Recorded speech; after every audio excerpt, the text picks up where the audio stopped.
Hallo DLG Familie, ना wie geht's?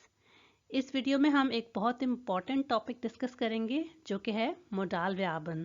So, los geht's! मोडाल व्यापन हम कहते हैं हेल्पिंग वर्ब्स को, और अगर देखा जाए तो ये जर्मन या किसी भी लैंग्वेज का बेस होते हैं। इससे ही हमें पता चलता है कि ये कितने इम्पॉर्टेंट होते हैं और इनको यूज़ करके हम कोई भी काम जो कर रहे होते हैं उसके मीनिंग में मज़ीद क्लैरिटी लाते हैं। अगर आपको याद हो तो जब आप आइंस कर रहे थे तो मोडाल व्यापन के बारे में आपको इनिशियल वीक्स में ही बता दिया गया था कि इनको हम किस तरह से यूज़ करते हैं, इनके क्या मीनिंग्स हैं और इनको जब हम यूज़ करेंगे तो वर्ड ऑर्डर में किस तरह से चेंजेस आएंगी। और उर्दू और हिंदी में भी हम अक्सर मॉडल वर्ब्स यूज़ करते रहते हैं। कुछ एग्जांपल्स देख लेते हैं। Ich muss früh aufstehen. मुझे जल्दी उठना पड़ता है। अब ये देखें, इस सेंटेंस को देख के हमें पता चलता है कि इस शख्स को उठना पसंद नहीं, लेकिन किसी वजह से उसको जल्दी उठना पड़ता है। और अगर हम सिंपल सेंटेंस देखें जिसमें हमने कोई भी मोडाल वर्ब यूज़ नहीं किया तो सेंटेंस हो जाएगा Ich stehe früh auf. मैं जल्दी उठता हूँ। तो इससे हमें नहीं पता चलता कि उस शख्स को जल्दी उठना पसंद है या वो जल्दी उठ सकता है या वो जल्दी उठना चाहता है। तो जब हम मॉडल वर्ब लगाते हैं तो उसके मीनिंग में बहुत ज़्यादा क्लैरिटी आती है और हमें पता चल जाता है कि उस स्पीकर की इंटेंशन क्या है। मोडाल व्यापन की प्रेजेंटेशन को ज़रा इंटरेस्टिंग बनाने के लिए मैंने एक रियल लाइफ सिचुएशन ली है, और सिचुएशन ये है कि मैं और मेरी एक जर्मन फ्रेंड, हम दोनों रहती हैं एक वेगे में। वेगे कहते हैं शेयर्ड अपार्टमेंट को, और इसका फुल फॉर्म है वोनगेमाइनशाफ्ट। होता असल में ये है कि मेरी फ्रेंड जो है वो यूज़ करके बर्तन रख देती है और ज़्यादातर वो मुझे ही धोने पड़ते हैं। तो इस सिचुएशन को हम मॉडल वर्ब्स को यूज़ करके किस तरह से डिस्कस करेंगे, आइए देखते हैं। मैं किचन में आई हूँ और क्या देखती हूँ कि वॉश बेसन बर्तनों से भरा हुआ है, तो मैं कहती हूँ ओ nine, heute wieder muss ich Geschirr spülen. Das kann doch nicht sein. Ich will das nicht jeden Tag machen. अरे नहीं, आज फिर से मुझे बर्तन धोने पड़ेंगे। ऐसा नहीं हो सकता, मैं ऐसा हर रोज़ नहीं करना चाहती। तो उसके बाद फिर मैं अपनी फ्रेंड को बुलाती हूँ, तो देखते हैं कि फिर मैं क्या कहती हूँ। Julia, kannst du bitte mal kurz in die Küche kommen? Darf ich mit dir über unseren Reinigungsplan sprechen? Julia, क्या तुम प्लीज़ थोड़ी देर के लिए किचन में आ सकती हो? क्या मैं तुम्हारे साथ अपने सफाई के प्लान पर बात कर सकती हूँ? असल में मैं डिस्कस उसके साथ ये करना चाह रही हूँ कि एक ऐसा सफाई का प्लान बनाते हैं जिसको फिर हमें स्ट्रिक्टली फॉलो करना होगा। Ich denke, wir sollen jetzt mal einen Plan erstellen, damit wir Bescheid wissen, wer, was und wann machen muss.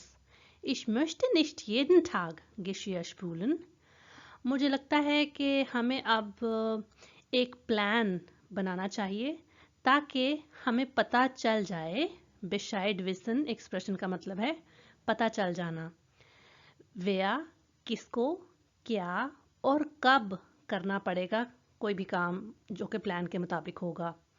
और मैं नहीं चाहती कि मैं हर रोज़ बर्तन धोऊं।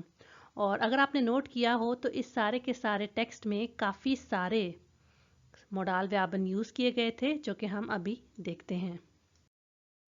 मोडाल व्यापन को मैंने रेड में मार्क कर दिया है और अब हम इनको एक एक करके देखेंगे कि इनको हम किन सिचुएशंस में यूज़ करते हैं। सबसे पहले हम können की एग्जाम्पल देखेंगे जो कि है Ich kann sehr gut singen. Manchmal singe ich in einem Chor. खोआ कहते हैं कोरस को जो कि ग्रुप बैठकर गा रहा होता है। तो इससे आपको पता चलता है कि इसकी एबिलिटी शो हो रही है कि मैं बहुत अच्छा गा सकता हूँ, और कभी कभी मैं गाता हूँ कोरस में।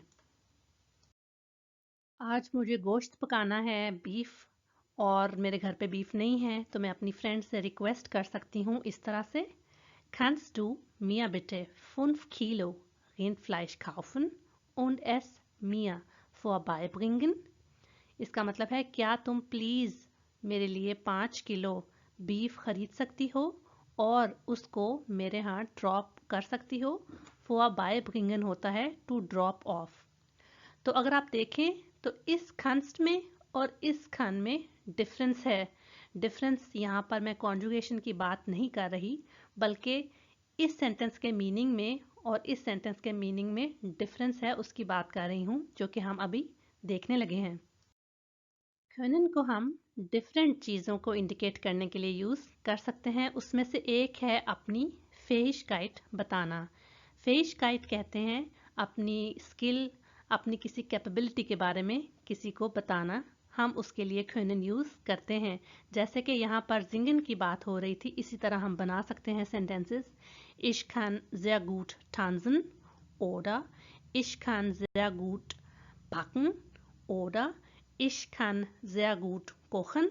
और इसी तरह जब भी आपने अपनी एबिलिटी या स्किल को बताना होगा तो आप können को यूज़ करके सेंटेंसेस बनाएंगे।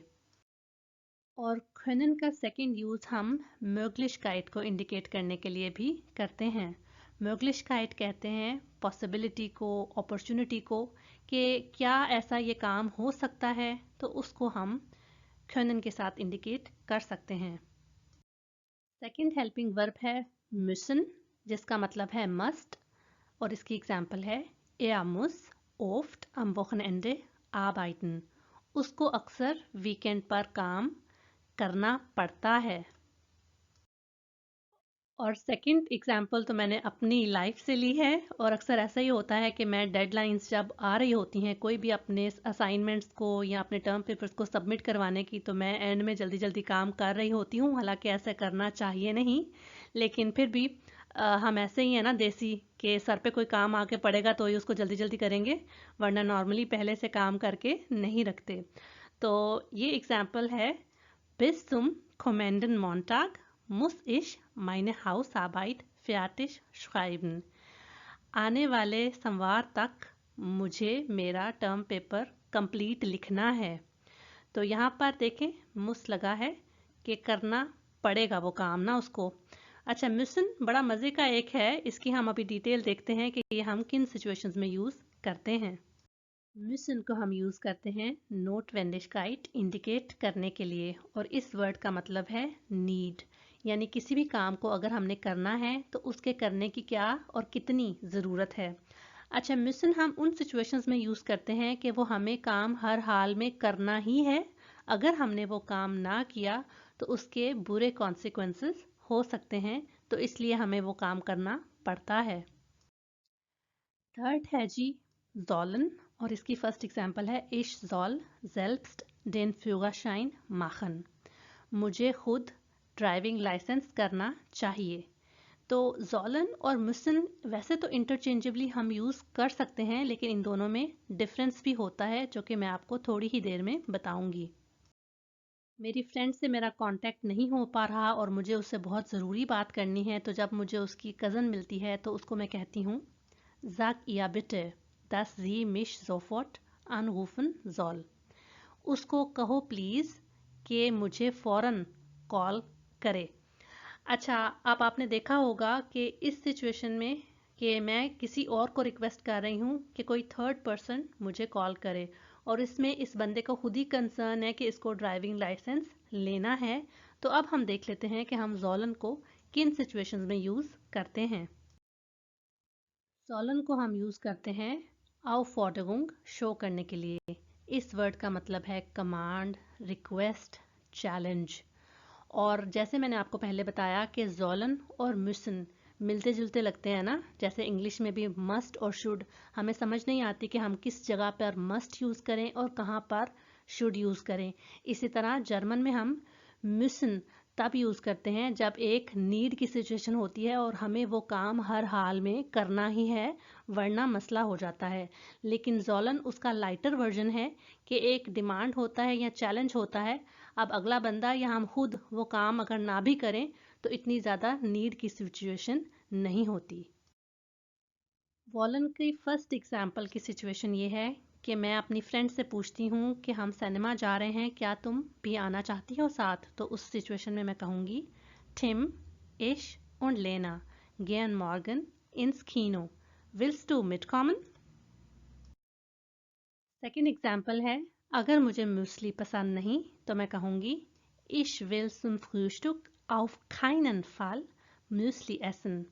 मुझे किसी भी हाल में ब्रेकफास्ट के लिए मूसली नहीं खानी। और अगर मैं यहाँ पर auf jeden Fall लिख दूँ तो हर हाल में मुझे खानी ही खानी है, मुझे इतनी पसंद है। Möchten की फर्स्ट एग्जाम्पल है, Ich möchte mit meiner Frau nach Paris fahren. मैं चाहता हूँ अपनी वाइफ के साथ पेरिस जाना। Fahren to drive to ride. Second example है, Möchten Sie morgen mit uns Eis essen gehen? क्या आप कल हमारे साथ आइसक्रीम खाने जाना चाहती हैं? Dürfen की फर्स्ट एग्जाम्पल है, Entschuldigung, darf ich Sie etwas fragen? Excuse me, may I ask you something? Second example है, Du darfst nicht Auto fahren, wenn du betrunken bist.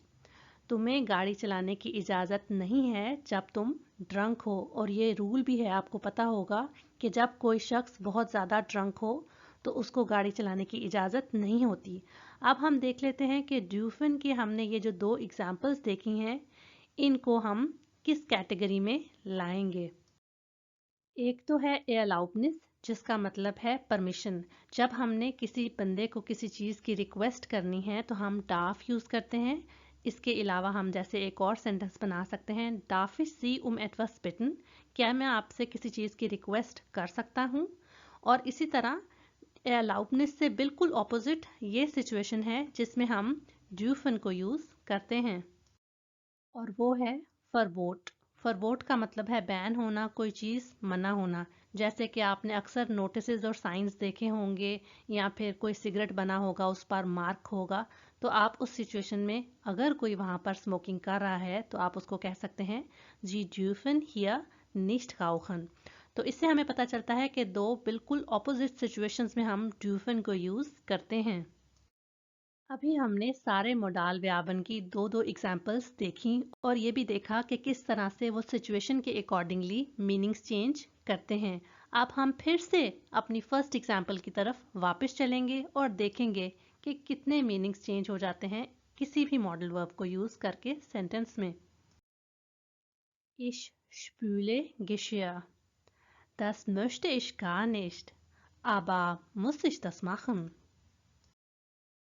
जैसे कि मैंने पहले वेगे में रहने की बात की थी, इसी तरह आपकी फ्रेंड है जिसको चूल्हा साफ करना नहीं पसंद, लेकिन उस वेगे में आपने गाइनिगुंग्स प्लान बना लिया था और उसके अलावा भी कुछ रूल्स थे जिनको फॉलो करना है अगर आपने अमन और शांति के साथ उस वेगे में रहना है तो। अब आपकी दोस्त को पसंद नहीं तो वो कहती है Es macht mir keinen Freude, den Herd zu reinigen. लेकिन wer kocht, muss auch den Herd reinigen. Wer backt, muss auch den Backofen reinigen. तो रूल्स तो फॉलो करने पड़ेंगे। इस वीडियो में हमने मोडाल व्यापन की इम्पोर्टेंस और यूज़ देखा और कुछ एग्जांपल्स देखी जो कि हमने प्लेन वर्ब्स, लेकिन ज़्यादा एग्जांपल्स देखी मोडाल व्याप को यूज़ करके किस तरह से हम आस्क वाई लेवल के सेंटेंसेस बना सकते हैं और उन सेंटेंसेस को हम किस तरह से यूज़ कर सकते हैं। इन सभी मॉडल वर्ब्स का करेक्ट यूज़ बहुत इम्पॉर्टेंट है, जैसे कि हमने सारी की सारी एग्जाम्पल्स में देखा। इन एग्जाम्पल्स को आप अपनी स्पोकन जर्मन में भी यूज़ कर सकते हैं ताकि आप अपनी स्पीकिंग को इंटरेस्टिंग और ज़्यादा मीनिंगफुल बना सकें। अब जाते जाते एक एक्स्ट्रा टिप जो कि है, आप इन सारे मॉडल वर्ब्स को फ्रीक्वेंटली अपनी स्पीकिंग में और ऑब्वियसली राइटिंग में यूज़ करना शुरू कर दें। मेरी वीडियो को देखने का बहुत शुक्रिया और उम्मीद करती हूँ इसने थोड़ी सी मदद की होगी आपकी ये समझने में कि मॉडल वर्ब्स का करेक्ट यूज़ लैंग्वेज को कितना खूबसूरत कर देता है। ये वीडियो आपको पसंद आई है तो मुझे लाइक करके बताएं। मेरा चैनल और ये वीडियोस अगर आपकी हेल्प कर रहे हैं तो अपने लैंग्वेज लर्निंग फ्रेंड्स के साथ इसको शेयर करना ना भूलें। मेरे चैनल को सब्सक्राइब करना भी एक अच्छा आइडिया हो सकता है। मैं मिलती हूँ आपको नेक्स्ट वीडियो में। चीज़।